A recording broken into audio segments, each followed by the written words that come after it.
This next one starts off with this guy. If y'all are familiar with Jefferson Davis, he would go on to lead the South against a lot of their family members, which were up north, and he would be eventually captured dressed as a woman in a tent. And he was the one that when Lee said, we need to surrender, we got to stop here, and he kept on with it. And so he's a guy that has a lot of bad history in him, but a lot of people that fight like heck, the ladies of the Confederacy, and people that keep his vision alive as the greatest thing on earth. But y'all really need to remember that the Kershaws, the grandson, Joseph Brevard Kershaw, became a very big leader. And even though everybody thinks there's a lot of great stuff, they did lose. They did lose in that war. And so in these pages are going to be the diary of James. James, the son of there was two little girls. One was 14 and one was 10 when they came into Camden. Sarah and Mary. These are sisters of Samuel and Daniel. They're little girls. And in the course of it all, Joseph Kershaw ended up with two little girls. He was pushing 40 and his friend William Nettles was pushing 40, his partner. And they were allowed to, it looks like in history, they're at 15, they're allowed to marry, and then by 16, they're allowed to have kids. So not only did he get their 309 acres, he got the two little girls. And so Israel was older, the one that was 17 supposed to get the land. And then there's supposed to be another brother, Zebulon Mathis. And then Samuel Mathis was the one that was 4 years old. So now, this is the son of the Gant child, Sarah Mathis. Her son is named James. And so these are letters that James has written. This book is written in 1905. Here's the copyright. 1905. And I had a whole nother video planned until yesterday. I realized I got the book from Lisa yesterday and was up at midnight discovering all this stuff.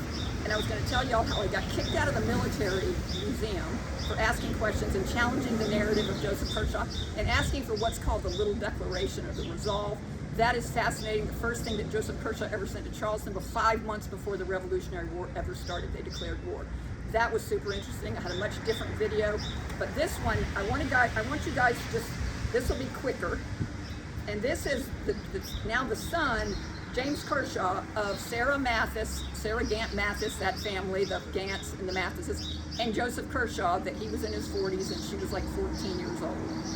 And so, William Nettles turned out to be a really good guy. I actually bought my property 20 years ago from the same man, William Nettles, that the internet says is the direct heir of this guy that married Mary.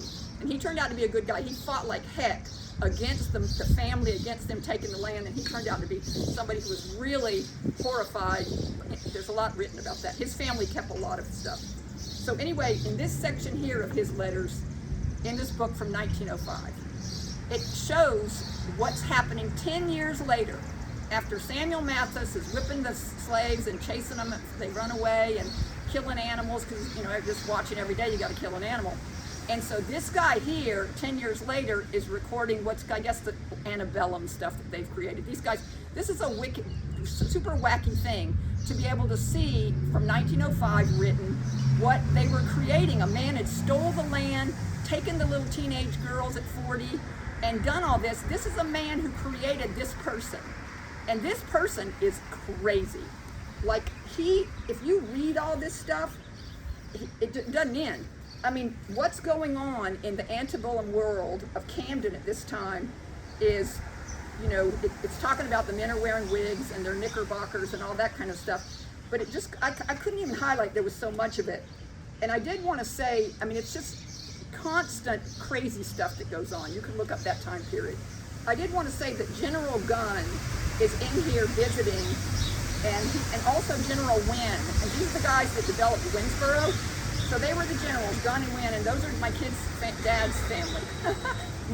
They called her Granny Gunn, and the dad, Tony Wynn, And these guys took their whole family collectively over the mountain and started Clarksville, Tennessee, who amicably surrendered in the Civil War because they didn't want to fight. They kept their town, and it's beautiful. I've been there many times, to Clarksville, Tennessee. So when they came in, they just had white flags, like tie the yellow ribbon around the old oak tree. They had white flags all over the water when they came in and surrendered the town. They didn't want to fight them because they were family members. You know, it really was. A lot of people in South Carolina's boys were forced to fight. The age limit was like going up to 25, and Jefferson Davis changed the age limit to 45, so that men had to fight at 40. Israel Gaunt would never fight, but they forced that, and so they were literally sending kids that were related to their relatives in South Carolina up north to fight them, like Gettysburg and all that kind of stuff. When they say brother against brother, cousin against cousin, these kids were forced to do this, and they lost. The South lost, and we still fly our Confederate flags and brag about how brave and how much war we fought and everything.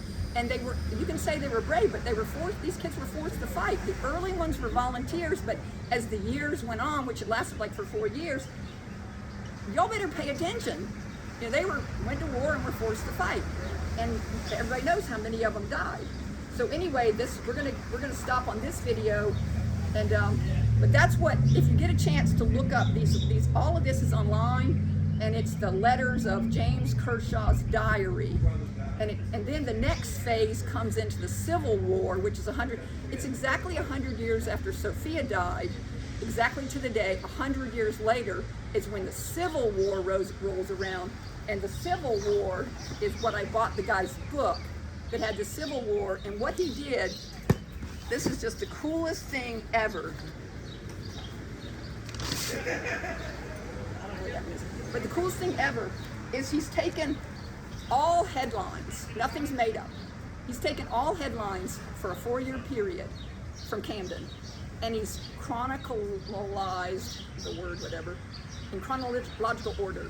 He's written a story to go with those headlines. Thank you, Hope. This book right here, Nothing is Fiction. This man, literally 400 pages, has the people, the places, and the things, and it's all done in these footnotes of tells where it was printed, like what newspaper it was printed in, on every single page. So I've been studying the Gants that were related to all these people that are famous people in Europe, you know, the royalty and stuff. I've been studying them for 2,000 years in the time period that goes back from Camden, the early people there in 1758 when they came in. And he's giving me the facts of what happened in 100 years, those 4 years, exactly to the day, 4 years. I'm studying 6 years, and he's giving me the 4 years, 100 years later. So as we do these videos, I'm like a person who just only follows influencers that are showing me facts. I'm a swing voter. I really like information. And so as I share with you guys, the people that are interested, I'm going to be showing you exact facts about what I know about these people, a year of these people for 2,000 years back. They were the Counts of Holland. And so that's why this thing here is hanging up in a lot of people's world. Is this right here is the coat of arms for the Counts of Holland, the Gerfling family, G-U-R-U-L-F-I-N-G, because it's a dynasty, the Gerfling dynasty, which is the same one that Queen Philippa is in the family of. And so they were also, her mother was the Princess of France at the time, so they're also really tightly related to the French people that are going.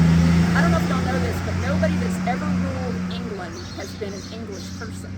They've been German, or they've been Welsh, or they've been French, or they've been the Hanovers from like the Belgium, the area over there where William of Orange came from. I mean, it's super interesting stuff for those people, for y'all that really love history. We're in the year of celebrating our history of 250 years.